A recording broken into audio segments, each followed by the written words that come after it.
Paz do Senhor. Abra sua Bíblia em Gênesis capítulo 25. Nós vamos ler no verso 28.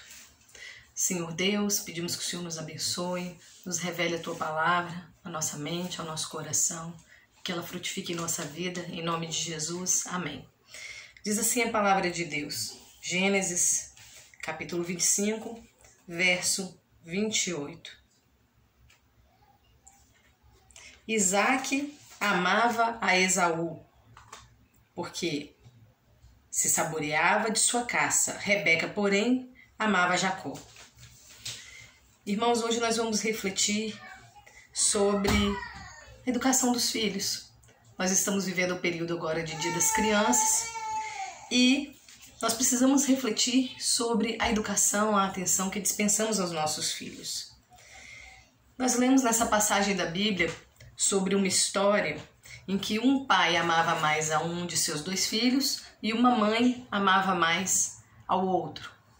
Logo, um pai devia dispensar mais atenção, mais mimos, mais carinho a um filho e a mãe, mesma coisa com o outro.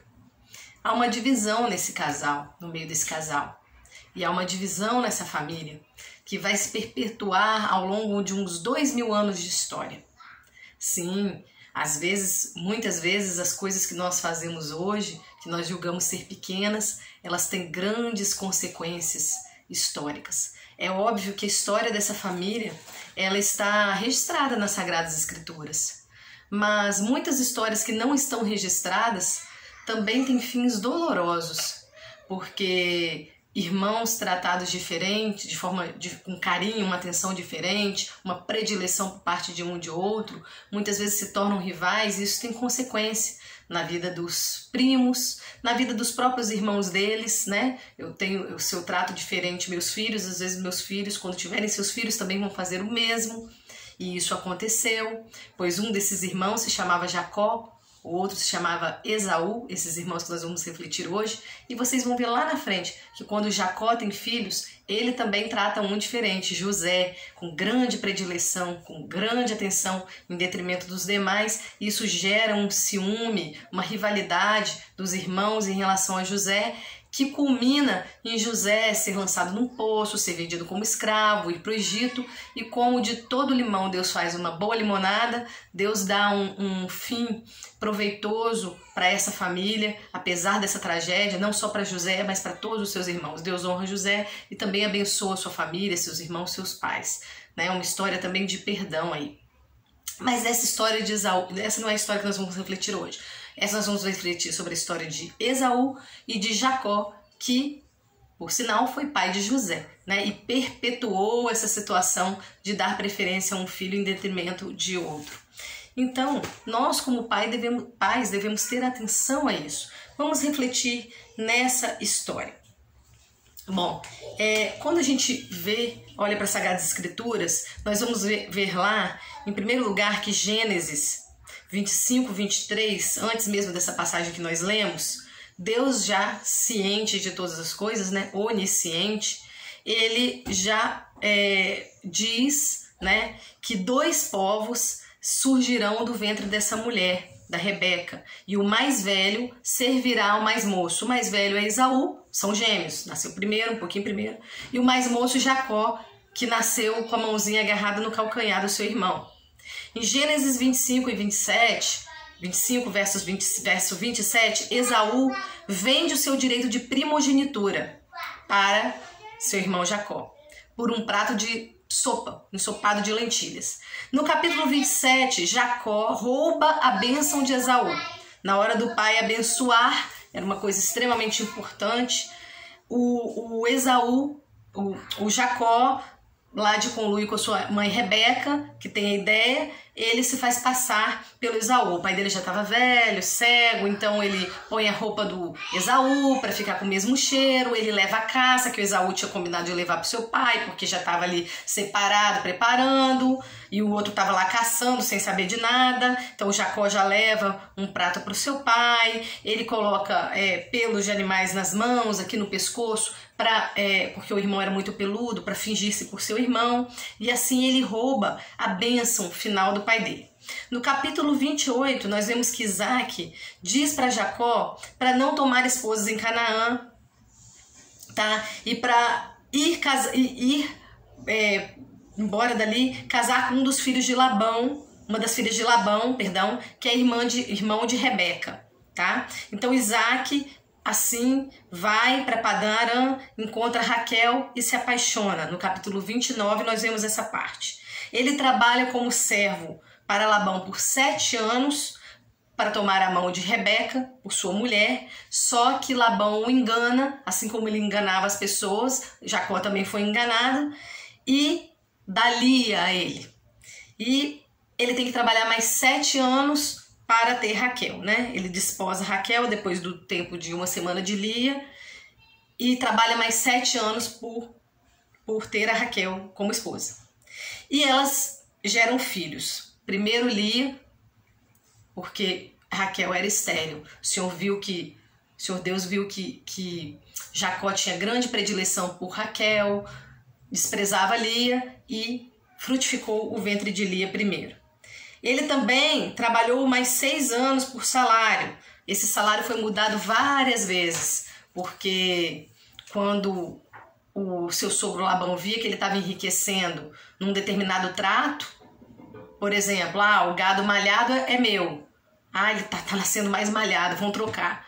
Vamos fazer um outro trato, não é mais o gado malhado que é seu. E assim ele ia mudando o salário do genro, mas Deus abençoava o genro. Todo trato que eles faziam, Deus abençoava Jacó. E Jacó vai embora. Então no capítulo 32, após Jacó ir embora, e tem toda uma situação, Labão vai atrás dele, depois eles fazem uma aliança. No capítulo 32 você lê sobre a reconciliação de Jacó com Esaú. No capítulo 33 você vê esse encontro, mas você também percebe que embora se perdoem mutuamente, eles não vivem juntos. Esaú vai habitar no monte Seir, que é Edom, terra de Edom, que mais tarde vai se chamar Petra, e Jacó vai habitar Siquém, depois em Betel, em Efrata, que é Belém. Ou seja, ele vai peregrinar um pouco ali ao longo do tempo pela terra de Canaã. Éder, né? E por aí vai. A gente percebe que, embora esses irmãos tenham se perdoado, há um histórico de mágoas entre seus descendentes. Nós vemos que Edom, ele é saqueado e despojado e se refugia no sul da Palestina, próximo ao deserto de Negueb, tá? Mas antes disso, e lá os árabes conquistam Edom e eles passam a se chamar idumeus. Mas antes disso acontecer, nós vamos chegar nessa parte com calma, nós vemos todo um histórico de mágoas antes desse desfecho que eu vou dizer aqui para vocês. Primeiro, os descendentes de Jacó, quando saem do Egito, Edom não os deixa passar, então eles têm que dar uma grande volta. Você sabe que, como eu disse lá no começo, os descendentes de Jacó foram habitados no Egito, né? José foi vendido como escravo para o Egito, ali ele prosperou, teve fome na terra, os irmãos dele vão para lá, ali recebem alimento, o pai dele vai para lá, vão habitar na terra de Gósen, que é a mais fértil do Egito, e eles se crescem numerosamente, e um faraó que não conheceu José domina aquele povo como escravo. Depois de 400 anos, Deus ouve o clamor do seu povo, esse povo é libertado por Deus, usando seu servo Moisés, também Arão, seu servo, irmão de Moisés, e assim eles saem dali, vão peregrinar no deserto, rumo à terra prometida. E nessa saída do Egito, Edom não os deixa passar, então eles têm que dar uma grande volta com grande sacrifício. Os edomitas também invadem o território dos judaítas no período do rei Jeorão. Houve grande violência, massacre. No período do rei Josafá, Edom se alia às amonitas e aos moabitas para invadir Judá. Então, lembrando, Edom é o território de Esaú. Quando a Bíblia fala Edom, são os descendentes de Esaú. Os descendentes de Esaú oprimindo seus irmãos, que são os descendentes de Jacó, que são os judeus, certo? Ok.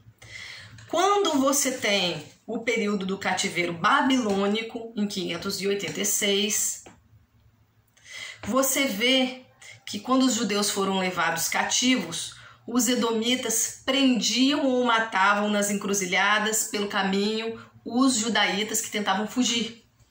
A gente vê isso com muita clareza no livro de Obadias. Nos versos 11, verso 12, o livro de Obadias só tem um capítulo. Verso 10, a gente vê tudo isso. O que acontece? Os edomitas, os descendentes de Esaú, eles habitavam num lugar extremamente estratégico. Eles habitavam em fendas das rochas de um lugar muito alto, uma fortaleza.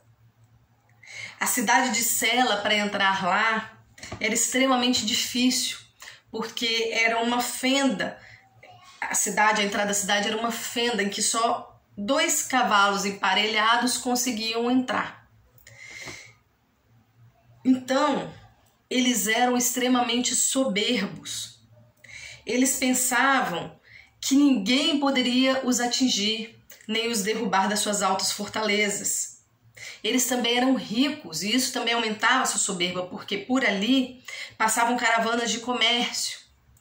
Então, diz a Bíblia que a soberba precede a ruína, e também que Deus resiste ao soberbo. Você conhece, provavelmente, esses ensinamentos bíblicos. E foi isso que aconteceu. E também a Bíblia nos ensina que a gente colhe aquilo que a gente planta, não é? A vida nos ensina isso também. Então, o que eles fizeram com seus irmãos quando eles foram massacrados? Eles vão dizer assim: riram da desgraça alheia.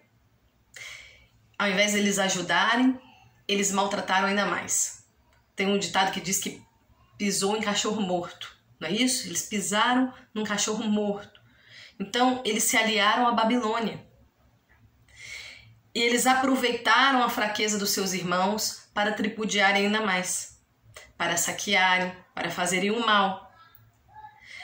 Mas tempos depois, a própria Babilônia se alia contra eles. No verso 10 de Obadias, no verso 7 de Obadias, a gente vê isso. E no verso 10 diz assim: por causa da violência feita a teu irmão Jacó, serás exterminado para sempre.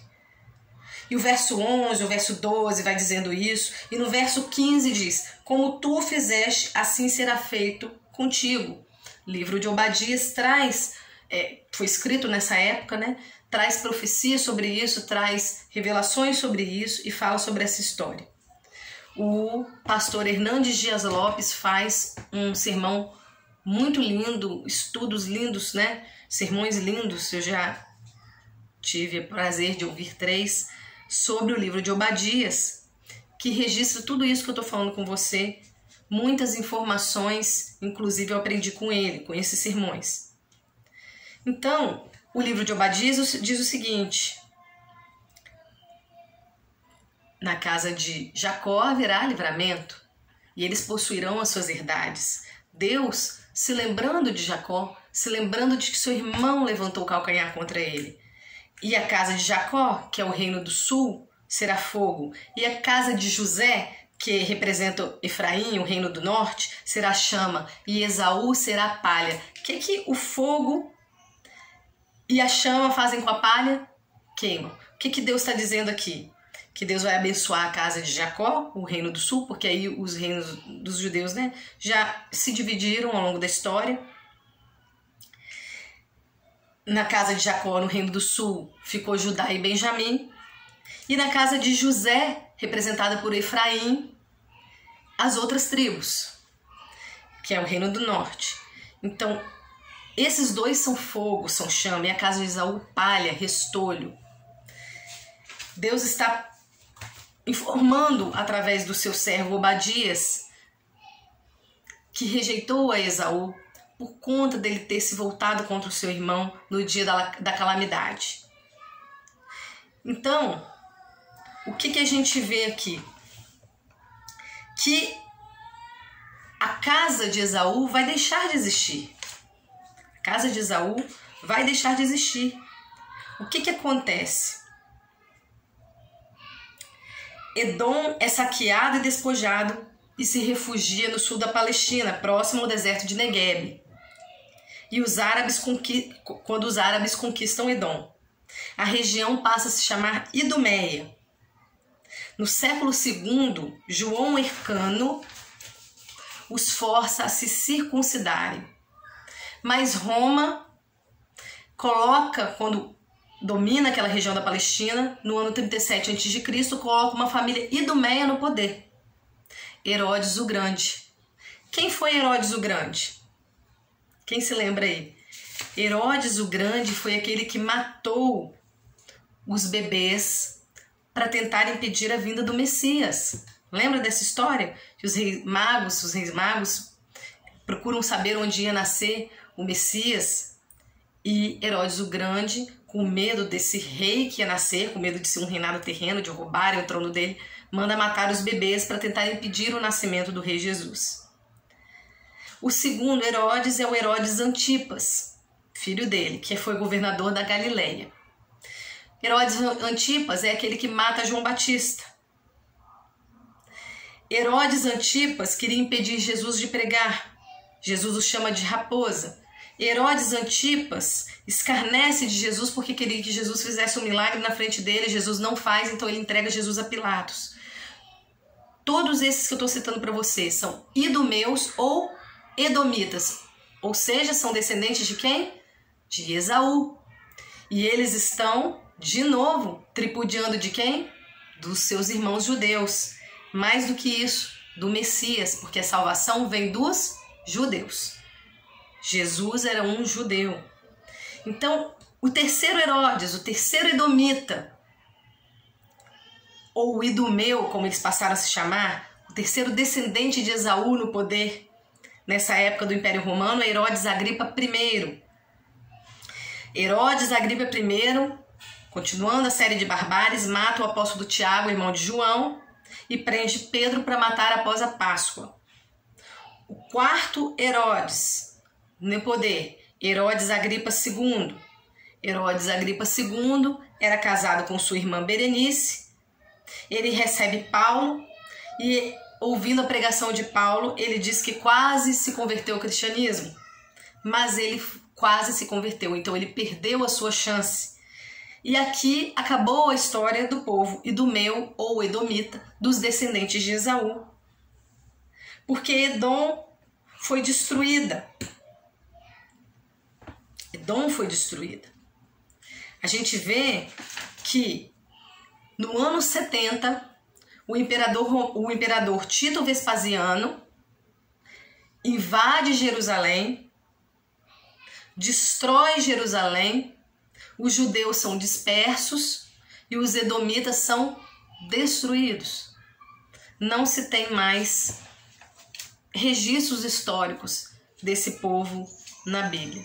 E toda essa saga de ódio, de guerras, ela começa na predileção de um filho por parte de uma mãe e na predileção de um outro filho por parte de um pai. Deus, já sabendo disso, já havia até dito, né, uma profecia, que o irmão mais novo serviria ao mais velho. O pai, ainda assim, quer dar a bênção ao mais velho. A mãe, não, vou dar um jeito para que se cumpra os planos de Deus, como se precisasse. E ela faz o quê? Faz uma artimanha com o mais novo, para que o mais novo roube a bênção de seu pai. E esse irmão mais novo tem que sair fugido, fica 20 anos fora de casa, quando ele volta a mãe já não está mais viva. Foi uma perda muito grande para a família, e uma perda não só para aquele núcleo familiar, mas uma perda que gerou consequências ao longo da história dessa família, uma perda que deixou marcas. E como disse, não registrado em livro de história algum, nem nas Sagradas Escrituras, quantas histórias semelhantes a essas nas suas consequências, não iguais, claro, mas semelhantes, histórias de desprezo entre irmãos, história de desprezo entre primos, histórias de brigas na família. não acontecem muitas vezes por mágoas da infância, por filhos que se sentiram preteridos em relação a um irmão. Então, embora seja um sermão feito no dia das crianças ou nesse período, ele trata de um assunto muito sério para nós que somos pais. Claro que você tem que tratar os seus filhos de forma diferente na diferença deles. Por exemplo, um filho ele tem mais dificuldade numa determinada área, o outro não. Então você vai trabalhar mais essa determinada área com esse filho que tem essa dificuldade. Então são pessoas diferentes, é óbvio que elas vão ser tratadas diferentes. Na educação, na disciplina, no ponto de vista das suas diferenças. Porém, ambas têm direito à mesma dose de amor, a mesma dose de atenção, a mesma dose de cuidado, a mesma dose de carinho. Todos têm que se sentir igualmente acolhidos no seio da família. Se você diz que ama um, fala também para o outro. Se você abraça um, abraça também o outro. Dá trabalho e cansa, né? Fazer a mesma coisa que em casa é com 3. Mas se a gente não faz, eles mesmos percebem. Às vezes quando dou um abraço em um, passo a mão no cabelo. O outro vem e fala, mãe, faz esse carinho em mim também. Então tem que ir lá fazer o carinho igual, passar a mão no cabelo. Tem que estar atento. Às vezes tá numa situação com um e fala, ó, mamãe te ama. Você já vê a carinha do outro olhando. Você vai lá no outro, que às vezes não estava naquela situação, uma situação talvez de uma resolução de um conflito com o filho, um perdão, né? Fez alguma coisa errada com você, você vai lá, depois acolhe. Então você vai no outro, ó, mamãe também te ama. Então, a gente precisa ter esse discernimento o tempo inteiro, porque nós somos as referências dos nossos filhos, nós somos os adultos conscientes na vida deles, temos que estar conscientes do nosso papel na vida deles, e nós somos as primeiras referências deles, as primeiras referências de amor, de socialização, de acolhimento, de disciplina também, de regras, de tudo. E nós temos que ter as mesmas regras, a mesma disciplina, o mesmo amor, o mesmo acolhimento com todos eles, dentro de suas particularidades. Então, para fazer isso, é um grande desafio. Como diz o meu marido, não existe uma receita de bolo, não existe um manual para criar filhos, porque eles não são robôs. Se eles fossem robôs, seria fácil, né? Um manual resolvia tudo, como resolve com carro, com um liquidificador, mas não são. Eles são diferentes. Não existe um ser humano igual ao outro. Então, como que você, que é uma pessoa também limitada, vai conseguir fazer isso? Tratar diferente as diferenças, tratar igual no que tem que ser igual, na igualdade, na universalidade do amor, de coisas como o perdão, o acolhimento, que são coisas universais. Como que você vai fazer isso se você também é um ser humano limitado? Só tem uma maneira: orar a Deus, pedir a Ele, entregar a sua vida ao Senhor, consagrar a sua vida, a sua família, os seus filhos, a sua casa ao Senhor Jesus. Refletir nas Escrituras, porque nas Escrituras a gente aprende muita coisa. A gente aprende tudo que a gente precisa saber. As coisas mais importantes. Então, não há, diz Eclesiastes, né, não há medida para fazer livros. Muito estudo às vezes é enfado e cansaço da carne. Uma coisa a gente tem que ter: teme a Deus. Teme a Deus, medita nas suas escrituras, medita na sua palavra, busca Deus, ora a Deus, que Ele vai te dar discernimento em cada situação. Ele não vai te dar um manual, Ele vai te dar algo muito melhor. Ele vai te dar o Espírito Santo dele, para mim, para você, porque eu também preciso disso, para todos nós, porque todos precisamos. E esse Espírito Santo vai nos conduzir ao caminho, à verdade, vai nos ajudar a educá-los para Deus. Muitas pessoas dizem: eu crio meus filhos para o mundo. Eu não crio os meus filhos para o mundo, eu crio os meus filhos para Deus. Eu sei que essas pessoas bem intencionadas estão dizendo o seguinte: os filhos não são meus. Eles vão tomar as próprias decisões deles. Sim, eles vão. Mas quando eles são crianças, eu preciso dar a eles o que eu tenho de melhor. Depois eles vão tomar as decisões deles. E eu vou orar para que eles tomem as decisões certas. Eu vou orar para que eles sigam os caminhos de Deus. Eu não posso deixar uma criança ao seu bel prazer, né? Fazer o que bem entende, não ter noções de limites, não ter noções de responsabilidade, não ter noções de que há um Deus que nos ama, e mais um Deus que também é justo, que também quer que nós hajamos com justiça, com misericórdia. Eu tenho que ensinar padrões morais aos meus filhos. E os padrões morais, eles estão na palavra de Deus. Mesmo a justiça humana, ela bebe nas águas da justiça divina, dos 10 mandamentos. Observe, até mesmo o direito humano, ele bebe nas águas dos 10 mandamentos.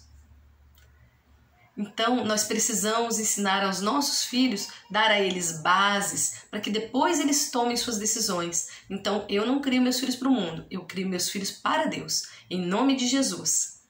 Esse é o meu papel, esse é o nosso papel. Então, eu peço a Deus e oro em nome de Jesus nesse momento, para que Deus nos abençoe na educação das nossas crianças. E se você também deseja isso, feche seus olhos e vamos orar. Senhor, nós te agradecemos por mais um dia das crianças vivido. Um ano depois, estamos aqui com os nossos filhos e isso é muita bênção. Agradecemos também pelas crianças que estão vivendo seu primeiro dia das crianças, como é o caso da minha pequena. Muito obrigada, Senhor, pela vida deles e pela vida dela. Te peço, Senhor, em nome de Jesus, que abençoe a mim e o meu marido como pais e nos ajude, Senhor, a instruir os nossos filhos, a educá-los para o Senhor, na Tua presença, educando-os no caminho em que eles devem andar. É isso que nos diz a Tua palavra, é isso que nos ensina a Tua palavra.